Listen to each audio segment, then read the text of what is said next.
এইটা আমাদের প্রথম সফলতা। আমরা যেই উদ্দেশ্যে কাজটা শুরু করেছি, তো আলহামদুলিল্লাহ সেই কাজের প্রথম ফল আমরা পেয়েছি। তো এই বাদশা ভাইকে আপনারা দেখেছিলেন হয়তো, আর তার লোকেশন হলো বগুড়া।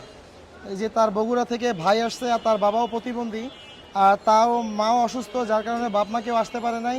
এটা হলো তার চাচাতো ভাই, আর এটা হলো তার জ্যাঠাতো ভাই। তো তারা আইসা তাদেরকে নিয়ে যাইতেছে।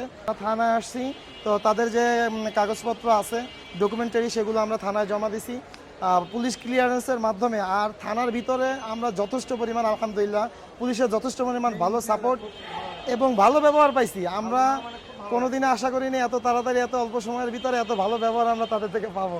তো আলহামদুলিল্লাহ আমরা সদর থানা পুলিশকে আমাদের তরফ থেকে ধন্যবাদ জানাই, আমাদের পক্ষ থেকে, আমাদের KMDS চ্যানেলের পক্ষ থেকে। তো আজকের জন্য এখানে বিদায়। দেখা হবে অন্য কোনো নতুন কোনো ভিডিওতে, অন্য কোনো নতুন কোনো বাদশাকে নিয়ে।